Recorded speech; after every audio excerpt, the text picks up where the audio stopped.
2대 기획사 시대, 그러니까 본격 1세대 아이돌 시대의 개막과 박진영의 난.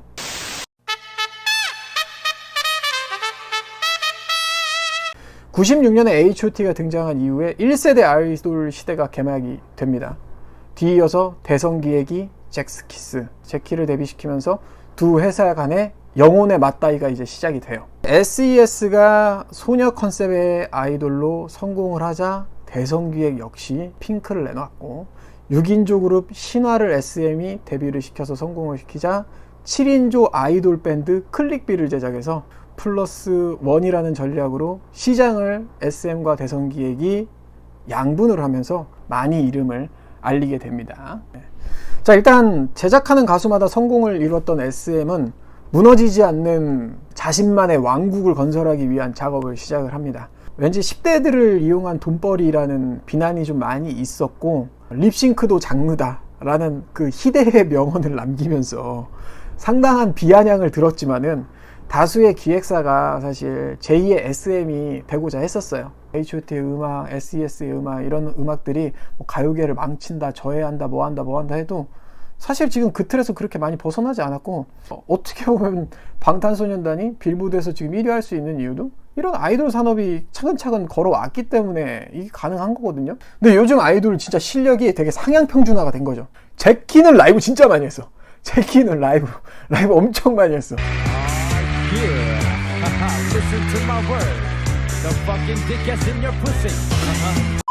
자, 어쨌든 SM은 국내 최고의 아이돌들을 배출한 명가답게 전국에서 진짜 난다긴다 는 학생들이 이제는 제 발로 찾아오기 시작했습니다. 5학년 서주연입니다.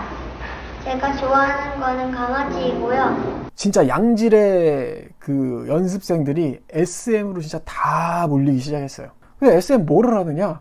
ARS 전화 오디션을 해요. 전화 오디션을 해서 1차, 2차 뭐 이런 걸로 해. 근데 ARS 전화 오디션이 또 뭐가 중요하냐? ARS 전화 오디션? 유료야, 유료. 그 다 돈이라고. 그럼 이것도 사실 수익 창출이야. 이거 눈먼 돈이지. 학생들이 좋아하고 학교에서 인기 많고 끼 있고 이런 애들 있잖아. 사실상 데뷔를 해. 그러면은 기본적으로 안 좋아할 수는 없잖아요. 망하는 그룹도 있지만은 사실 실패할 수 있는 확률을 완전 줄여버리는 거지.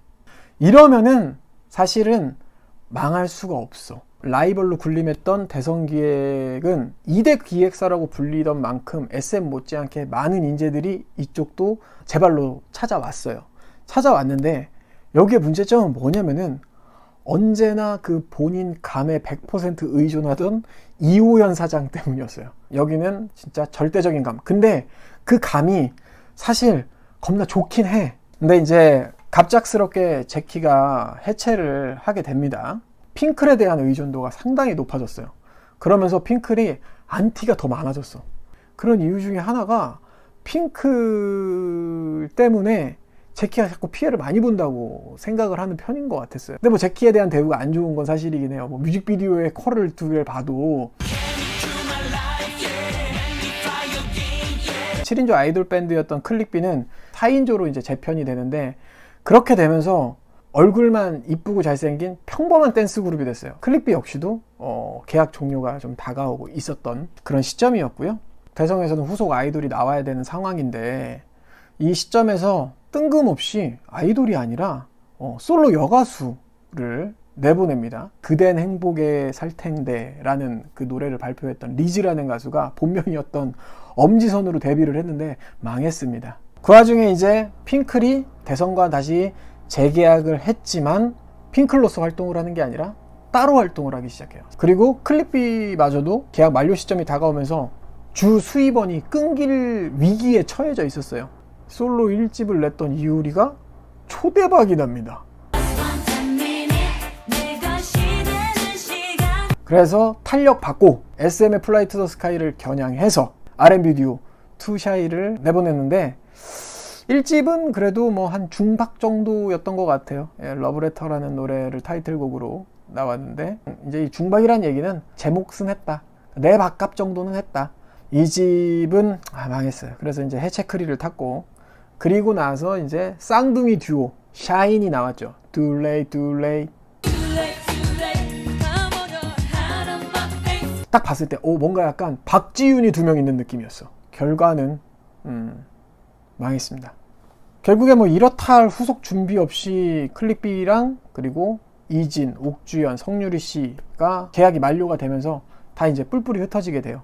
2006년에 2집 앨범을 발표했는데 이게 표절 사건으로 활동이 전면 중단되면서 갑자기 또 이렇게 상황이 악화되기 시작을 하게 됩니다. 이렇게 두 거대 회사가 영혼의 맞다이를 뜨고 있을 때 정말 뜬금없는 곳에서 이 박진영이 난을 일으키기 시작하는데, 사실 이 JYP의 시작은 뭐 그렇게 엄청 창대하진 않았어요. JYP에서 키운 첫 번째 신인 가수였던 진주는 뭐 그렇게 잘 되진 않았어요. 정우성, 김지호, 한재석 씨를 발굴해서 스타로 만든 배우 전문 매니지먼트 회사 EBM이라고 있어요. 정운탁 씨가 만든 사이더스의 전신이죠. 배우 매니지먼트로는 되게 잘 나가는 회사였어요. 나중에 전지현 씨도 발굴해놓고 이러니까. IMF 전에 가수 제작을 위해서 발굴해놨다가 상황이 여의치 못해가지고 방목을 해놓던 친구들이 있었어요. 근데 어느 날 보니까 그 친구들이 떠날 줄 알았는데 떠나지 않고 그대로 있어가지고 이 친구들을 데뷔를 시켜야겠다는 마음을 먹게 됩니다. 하지만은 이 EBM 자체가 가수 전문 매니지먼트 회사가 아니라 배우 전문 매니지먼트 회사라서 기획사 내부에 전문 인력이 없었어요. 이 정운탁 씨가 음반 제작을 안 해본 건 아니에요. 이 정운탁 씨의 처음 매니지먼트의 시작은 휠 기획에서 조용필 씨 로드 매니저로 시작을 했었어요. 그 문성근 아저씨랑 김희애 누님이 나오는 101번째 프로포즈라는 영화 OST를 휠 기획에서 만들기로 했어요. 여태까지 들어갔던 제작비를 주고 가져와서 이제 마무리를 하고 영화가 개봉했는데 OST가 잘 됐어요. EBM을 이제 설립할 수 있는 기초를 닦은 거고, 그 이후에 그 KBS의 폴리스라는 드라마 OST를 또 제작을 하게 돼요. 근데 그 OST도 사실 대박이 납니다.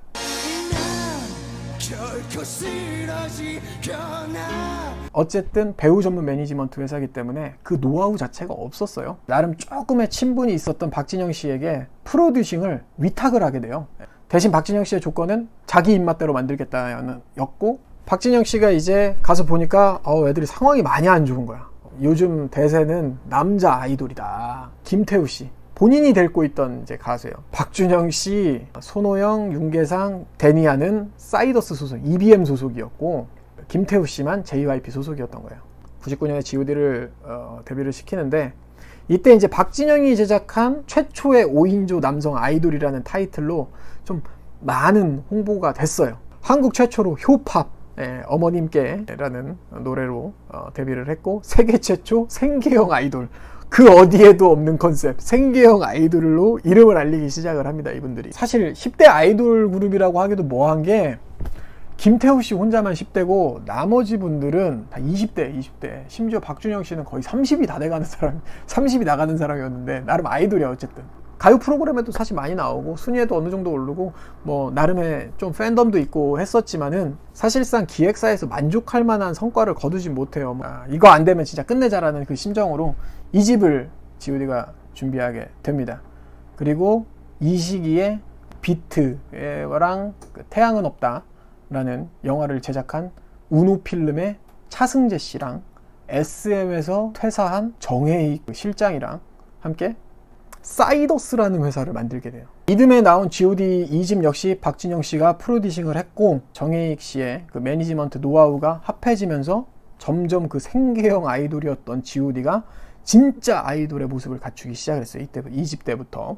이 발매했던 새 앨범이 인기를 얻어가는 중에 육아일기가 방영되면서 폭발적인 시너지가 발생됩니다. 타 아이돌과는 다르게 G.O.D의 외모나 재산 수준이 상당히 친근한 이미지를 더해줘가지고 국민그룹이라는 타이틀로 단숨에 그때 가장 인기가 있었던 H.O.T, 제키, 신화랑 어깨를 나란히 하는 1세대 아이돌 4대 천왕이 됩니다.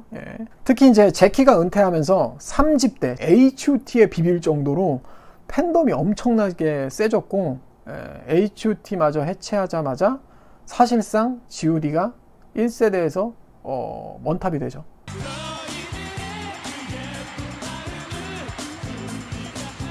자, 근데 이제 이 G.O.D의 성공이 바로 박진영 씨의 성공이었습니다. 이 G.O.D의 앨범 프로듀싱을 하면서 태원 엔터테인먼트에서 가수로 데뷔해가지고 배우 활동까지 했던 박지윤 씨를 이제 영입을 합니다. 많은 분들이 이제 박지윤 씨가 처음부터 뭐 JYP 출신이라고 알고 계신 분들이 있는데, 박지윤 씨는 태원 엔터테인먼트라는 회사에서 1집부터 3집까지 활동을 하고 4집부터 이 JYP로 옮기게 돼요. 자, 그래서 어쨌든 박지윤 씨를 영입해서 4집 성인식을 프로듀싱해요. 이전까지 고교생 가수로 슈퍼 아이돌 느낌, 연기도 하고 가수도 하고 되게 이쁘고 이래가지고, 근데 인기가 되게 많아.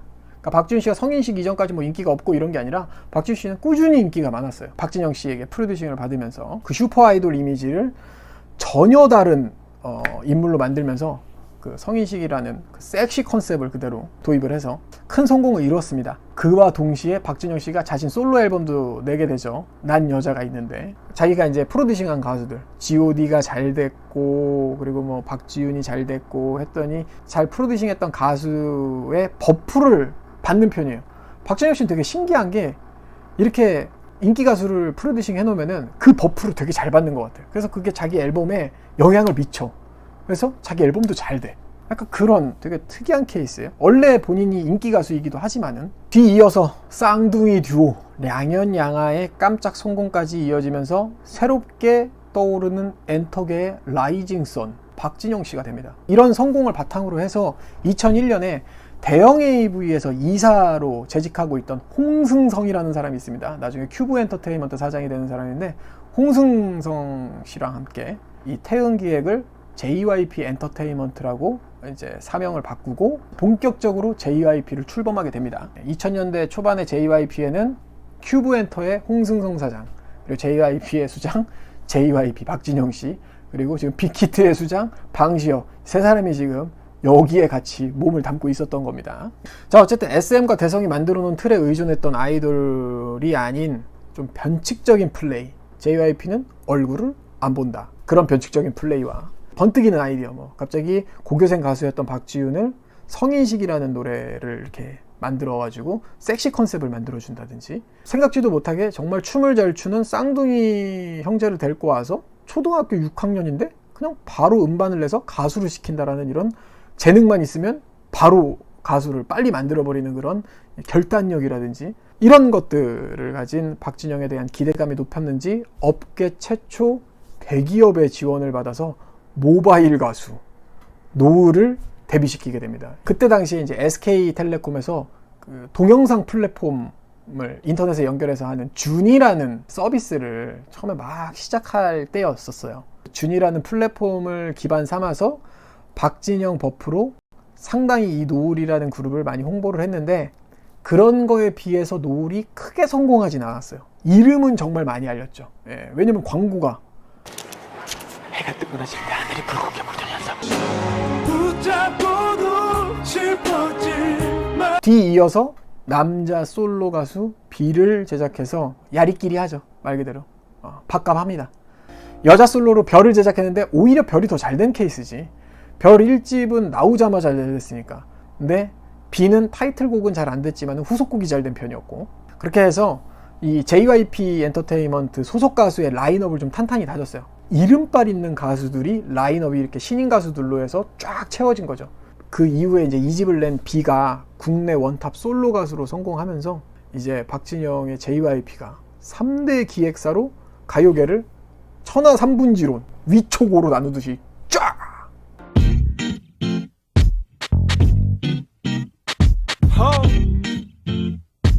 이후에 이제 원투를 제작하는데 말 그대로 그냥 획기적인 계획.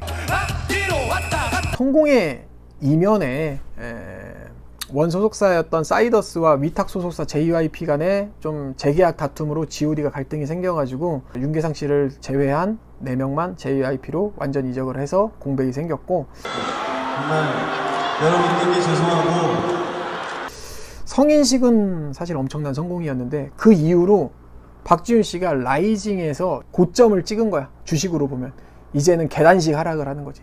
그리고 이제 량현양아는 중학교 들어가면서 변성기 왔고, 량현양아의 기억 없는 2집과 후속타가 없는 노을, 울지 말아요, 고개 들어봐요. 마냥 JYP가 다 성공한 거는 아니었어요. 근데 JYP는 가끔씩 나오는 한방이 워낙 초대박이라서 다양한 부진함들이 상쇄되고도 남을 정도였죠. 자, 월드뮤직이 이제 매니지먼트 사업을 확장한 후에 버기랑 업타운, 뭐 자자 이런 팀들이 성공을 했는데 이 팀들이 사실 2집 이상의 인기가 유지되지는 않아요. 거리라는 밴드로 활동을 했던 김세현 씨가 2부로 이제 이 월드뮤직 소속에서 활동을 하게 됩니다. 지고릴라 씨가 합류하면서 인기 밴드로 2부가 이제 성장을 하게 돼요. 근데 이제 그 도중에 업타운이 좀 이제 그 마약 관련된 불미스러운 사건으로 팀이 계속 유지가 되지 못하고 좀 어렵게 됐어요. 이제 업타운 활동을 못하기 때문에 윤미래 씨가 이제 남아 있었고, 윤미래 씨를 이제 정현준 씨가 프로듀싱해서 솔로를 좀 준비시키시다가 이제 타샤니라는 그룹으로 데뷔를 다시 하게 되죠. 타샤니가 그때 당시에는 그다지 성공을 하지 못했습니다. 그래서 2집이 나오지 못했고요. 근본이 양아치 같은 회사의 특징이 뭡니까? 불공정한 노예 계약과 원활하지 못한 정산 문제, 뭐 이런 것들이 기본이잖아. 근데 이런 것들 월드뮤직에 당연히 있었고, 그런 대우로 인해서 윤미래 씨가 좀 많이 상처를 받기도 했고, 그것 때문에 오랜 기간 동안 활동을 하지 못하고 좀 표류를 하게 돼요. 프로듀서로 계약한 이상민 씨가 탁재훈과 신정환을 뭉쳐가지고 컨츄리 꼬꼬를 제작했는데, 코믹 컨셉의 예능형 가수로 이 컨츄리 꼬꼬가 이름을 알리기 시작했습니다. 컨츄리 꼬꼬는 가수로서의 인기는 2집부터 정말 노래가 인기가 많았어요. 근데 2집은 이상민 씨가 프로듀싱 하지 않았어요. 자, 이상민 씨가 이제 월드뮤직에서 샵의 1집을 프로듀싱해요. 이 샵도 이상민이 제작한 혼성그룹이다. 그런 이상민의 이름빨과 월드뮤직의 이제 푸시로 인해서 이름은 많이 알렸어요. 샵 1집이. 샵이 아이돌급 인기를 얻은 시기는 멤버를 재정비하고 나온 2집부터였고, 그 이후에 이제 탈퇴했던 김지현 씨를 다시 합류시키고서는 룰라의 6집을 본인이 프로듀싱해요.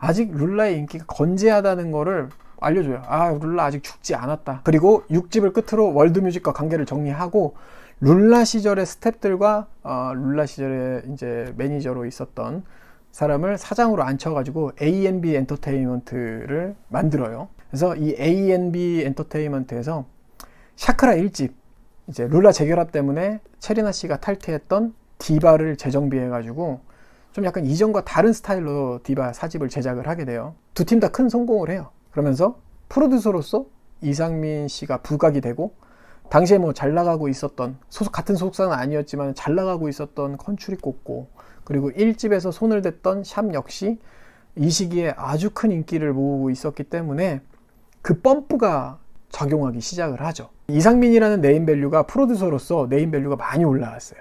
여기에 탄력받아서 이상민 씨가 이제 상마인드를 출범합니다. 야, 내가 이 정도야 라는 걸 보여주기 위해서 브로스를 결성해 가지고 본인의 세력을 과시합니다.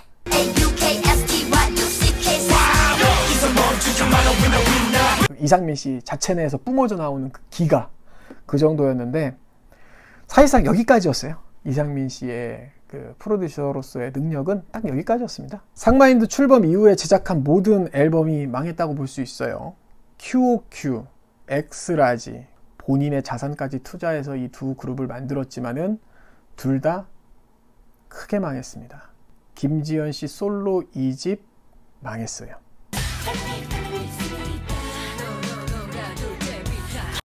근데 이 월드뮤직도 정말 골 때리는 게, 뜬금없이 아이돌급 인기를 누리던 샵이 해체를 해요. 그거는 이제 여성 멤버들 간에 이제 오랜 감정의 골이 깊어져가지고 결국에는 이제 현피를 뜨게 된 그런 사건인데, 근데 그로 인해서 월드뮤직이 부도 처리까지 되면서 급속도로 망하게 돼요. 아무리 샵이 소속사 원탑 가수고 아이돌급 인기로 하드캐리하고 있다고 해도 월드뮤직의 컨츄리 꼬꼬 2부 뭐 이런 가수들이랑 월드뮤직 자체가 음반 유통 판매를 하면서 어느 정도 그래도 급이 있는 회사였단 말이에요. 충분히 제목하는 가수들도 있었기 때문에 순식간에 이게 샵 해체 하나 했다고 월드뮤직이 망할 만한 회사가 아니거든요. 샵 5집 발매 전에 음반 제작 유통까지 이제 사업 영역을 좀 확장해가지고 멀티를 좀 세우려고 했던 SM이 월드뮤직이랑 협업을 맺어요. 월드뮤직한테 투자를 하게 됩니다. SM이. 그래서 샵 앨범을 보면은 SM이라고 찍혀서 나와요. 근데 이게 소속사의 간판이었던 샵이 아사리 판다니까는 이 SM에서 투자금을 회수할까봐 그냥 파산 신청해버리고 대표가 잠적한 거예요. 그러니까 진짜 이게 되게 희대의 개 같은 사건이에요. 투자금을 받았을 거야, SM한테. 그걸 왜 켰겠어? 그 투자금을 가수한테 투자하고 어디다 투자한 게 아니라 개인적으로 뭐 운용해서 썼겠지. 자, 우리 기억 속에서 잊혀졌던 김광수, 광수 사장. 예, 조성모로 인해서 엄청난 성공을 거머쥐었습니다. 조성모라는 가수 하나가 여러 가수 합쳐놓은 거 하나보다 그 정도의 효과라는 거지. 결국에 이제 이 조성모 씨가 혹사를 견디지 못하고 사집을 끝으로 광수 사장이랑 재계약을 안 한다고 합니다. 예, 그래서 소속사를 떠나려고 하는데 일단은 3집까지는 우리가 기억을 많이 해요. 아시나요잖아요. 아시나요 얼마나 사랑했는지. 너무 혹사를 당했기 때문에 조금 가창력이 조금 소폭 하락하는 느낌은 있었어요. 그리고 4집이 잘가요 내 사랑이었단 말이에요. 4집 때 사실상 방송 활동을 거의 안 해요. 어차피 조성모 씨가 떠날 거기 때문에 조성모 씨의 4집 프로모션을 안 해버려요. 예, 손을 놔버립니다. 그래서 음악방송도 잘 안 나오게 되고, 심지어는 이때 조성모 씨 자체의 인성 흠집내기를 합니다.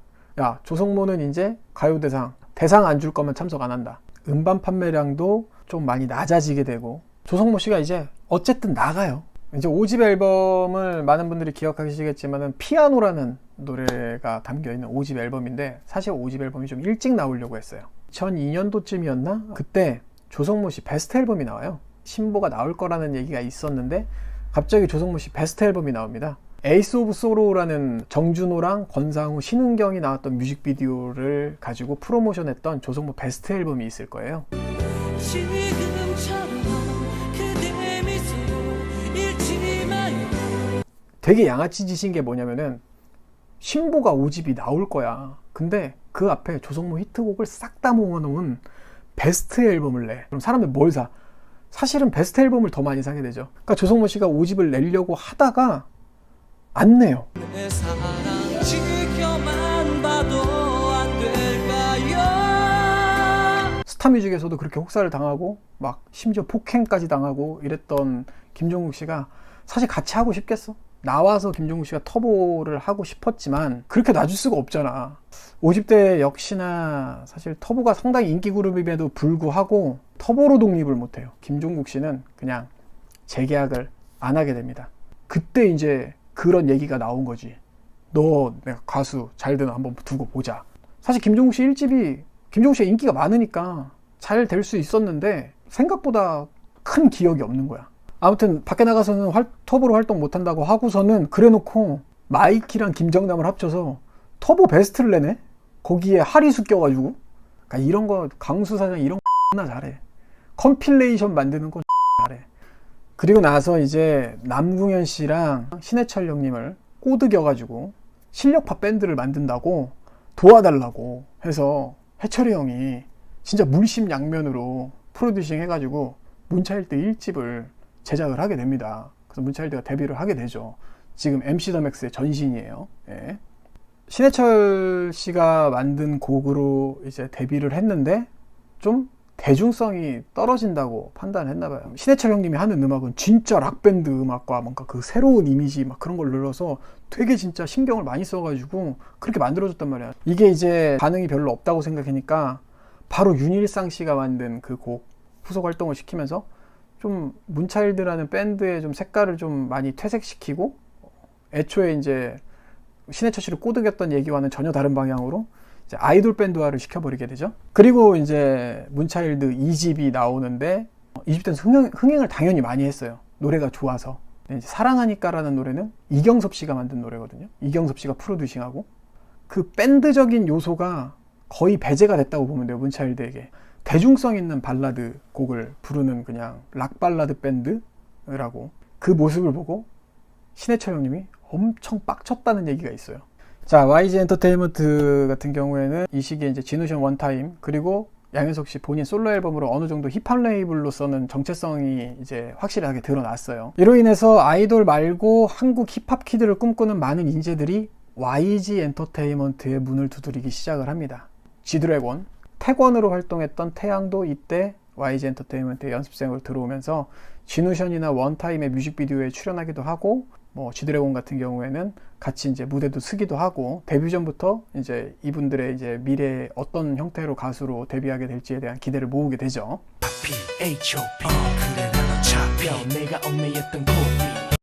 이후에 누가 봐도 TLC를 모방했던 여성 3인조 스위티 1집을 제작을 합니다. YG의 첫 걸그룹이자 제키 이재진 씨의 동생이 소속된 그룹으로 많이 이제 홍보를 하게 돼요. 결과는 킵식스보다 살짝 나은 수준? 이때부터 이제 박경진 씨의 엠보트라는 회사랑 제휴를 맺어가지고 좀 힙합을 포함한 흑인 음악을 전문으로 하는 회사답게 힙합 R&B 솔로 휘성 씨를 데뷔를 시킵니다. 이때도 역시 서태지 씨를 팔아서 홍보를 하게 되죠. 서태지가 인정한 가창력의 소유자 휘성. 자, 따지고 보면 휘성은 YG는 아니에요. 매니지먼트랑 홍보 뭐 이런 것들을 이제 YG가 위탁을 하는 관계였기 때문에 휘성 씨가 YG 순수 혈통이 아니에요. 순혈이 아닙니다. 성골이 아니란 뜻입니다. 2002년에 발표했던 휘성 씨의 1집 앨범은 시장에서 좋은 반응을 보이면서 히트를 합니다. 다음에 발표한 2집이 위드미가 초대박이 나죠. 발굴한 사장은 박경진 씨임에도 불구하고 박경진 씨보다 양현석이 더 많은 스포트라이트를 받게 됩니다. 이제 거미 씨의 이 1집 앨범까지 나오면서 뭔가 YG가 흑인 음악의 명가라는 이미지 이런 거를 주기에는 좀 충분했죠. 같은 해에 이제 순수 혈통 YG의 힐리스 보이, YG의 왕자님 세븐이 데뷔를 하게 되는데 세븐이 데뷔를 하면서 정말 아이돌급 인기로 단숨에 비와 라이벌급으로 성장을 하게 되죠. 그리고 충격적인 뮤직비디오로 주목을 받은 빅마마 역시도 엠보트에서 납품을 해서 YG가 포장을 해서 내놓은 가수였고 이들마저도 큰 성공을 하게 돼요. 그러면서 본격적인 휘거빅 시대가 이제 열립니다. 연말에 이제 YG 패밀리 때부터 보석함에 꽁꽁 숨겨뒀던 렉시가 솔로 1집 싸이가 준 곡 애송이로 데뷔를 하면서 큰 성공을 하게 됩니다. 사실 이때까지만 해도 서태지를 계속 팔아먹긴 했지만은 그래도 양현석 씨의 이미지가 한국에서 특정 장르 음악을 꾸준히 하고 실력 있는 뮤지션들을 발굴해가지고 데뷔까지 아낌없이 지원해주는 존경받는 제작자의 이미지였어요. 자, 이제 94, 95, 96년도까지는 그래도 상당히 위용을 펼쳤던 라인 음양 몰락한 왕조가 됐죠. 김건모도 가고 신승훈도 보내고 노이즈는 해체하고 3집 이후로 박미경 씨는 힘도 못 쓰기 시작하고 유행의 변방으로 내몰려가지고 클론 하나에만 의존하고 있었어요. 뭐 그렇다고 해서 김창완 씨가 뭐 아예 죽쓰고 있었던 건 아니고 엄정화 씨 5집의 타이틀곡이었던 몰라를 작곡하고 뭐 이런 걸 해서 그래도 아직 뭐 그렇게 맛이 가진 않았다. 클론이 이제 4집의 초련이라는 노래로 국내로 복귀를 하면서 다시 히트를 하는데 이때 이제 이걸 발판 삼아서 다시 중앙으로 이제 진출을 하기 위해서 또 한번 노리게 되죠. 그러던 와중에 2집까지는 냈는데 큰 인기를 끌지 못했던 락발라더 홍경민 씨를 김치 마틴으로 변신시키면서 홍경민 씨의 전성기를 만들어줍니다. 항상 그리워마지 못한 그 김건모 씨를 잊지 못하고 결국에 제2의 김건모 이정을 제작하게 되는데 큰 인기를 모았던 클론의 강원래 씨가 교통사고로 더 이상 이제 가수 활동을 할 수 없게 됐고 그나마 인기 있던 홍경민 씨가 군대를 가면서 갔다 오고 나서는 완전 아저씨가 됐고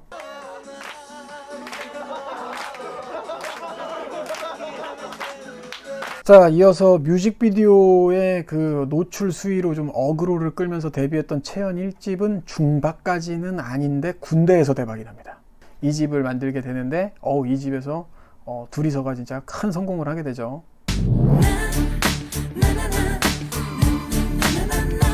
SES 기획 때부터 알 수 있지만은 사실 국내 시장뿐만 아니라 해외 진출에 대한 야심이 항상 있었어요. 자, H.O.T의 성공적인 중국 공연 같은 것들을 토대로 해서 주변 국가에도 아시아 국가에선 상당히 크게 성공을 할 수 있겠구나라는 이제 자신감이 넘쳤어요. 이수만 씨가 세계 음반 시장 2위였던 오리콘으로 진출을 가장 중요하게 생각해서 SES를 통해서 이제 이런 도전을 하게 됐는데 정말 생각보다 잘 되지 않았죠. SES가 진짜 가서 개고생만 하다 돌아왔죠. 근데 그랬던 이유 중에 하나가 SES가 넘어갔을 때는 정말 주먹구구식으로 넘어간 거예요. SM이라는 회사 자체가 그때까지만 해도 코스닥에 상장되어 있는 상장회사라든지 보증이 된 회사가 아니었어요. 그냥 말 그대로 한국에서 인기 가수를 키워낸 그런 기획사.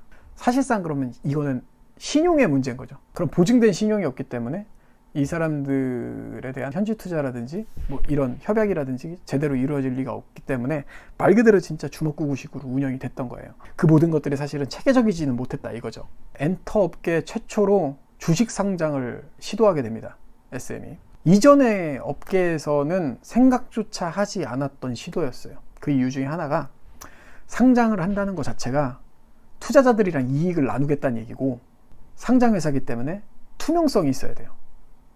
회계 장부 이런 것들이 체계적으로 관리가 돼야 되고 이익을 공개해야 돼요. 매출을 분기마다 공개를 해야 되고 그걸 보고를 해야 돼요. 스타뮤직 대표 권승식 씨가 터보의 레코드 판매 수익금의 대부분을 가로채운 것으로 드러났습니다. 주식 상장을 한다는 것 자체는 이걸 포기한다는 얘기예요. 사실상. 그러니까 아무도 그런 생각을 하지 않는 거야. 근데 나름 이수만 씨는 그래도 배운 사람이잖아요. 서울대 출신이고 브레인이기도 하고 외국 유학도 갔다 왔고 나름 더 큰 시장을 바라보는 거지. 야, 이걸로 인해서 자기가 할 수 있는 게 더 많아질 거라고 생각을 했던 것 같아요. 사장이 그래도 조금의 양심은 있는 그런 회사인 거야. 두 번째로는 주식을 통해서 이제 합법적인 투자를 받아서 안정적인 자금력을 확보해가지고 차기에 준비하는 가수들이라든지 음반 제작에 이제 투자를 할 수 있다는 거예요. 그때 이제 한국에서 최초로 업계 최초로 코스닥에 이제 상장을 하게 되죠. 자, 아무튼 이제 상장을 통해서 확실히 이제 이 브레인 출신답게 이수만 씨가 그동안 가요계에 만연했던 그런 주먹구구식의 운영에서 벗어나서 체계적인 제작 시스템을 만들고 리스크를 줄이기 위한 작업에 공을 들이고 있었습니다. 좀 이제 가방끈이 긴 사람, 자기처럼 이제 서울대 나오고 막 이런 사람들 뽑기 시작했어요. 특히 이제 앞서 제작했던 H.O.T, SES, 신화, 플라이 투 더 스카이의 성공을 바탕으로 해서 그 자금력을 가지고 대규모의 그 자본을 들여가지고 신비 프로젝트라는 프로젝트를 하나 만들게 되는데 그걸 통해서 이제 최연소 가수 보아를 제작하게 됩니다. 그 과정에서 소속 가수들이 많이 이제 희생을 하게 됐죠. 뭐 예를 들면 SES가 이제 일본에 가서 선행으로 그런 실패 사례들을 좀 모으게 된 거고 H.O.T는 계속 돈 벌고 신화도 계속 돈 벌고 그렇게 이제 데뷔를 했던 보아였기 때문에 보아 씨가 지금과는 다르게 엄청난 안티를 안고 데뷔를 맞이하게 됩니다. 어쨌든 보아의 1집은 국내에서 큰 흥행을 이루지는 못합니다. 근데 화제성만큼은 아주 좋았어요. 예, 이게 그 화제성이 좋든 나쁘든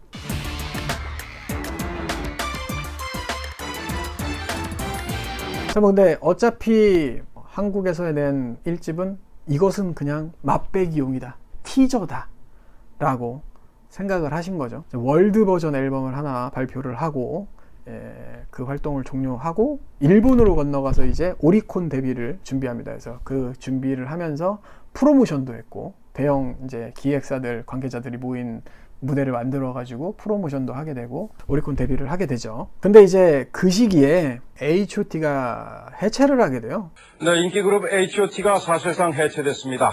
그러면서 이수만 씨와 이제 SM이 어두운 그림자가 이제 드리우기 시작을 합니다.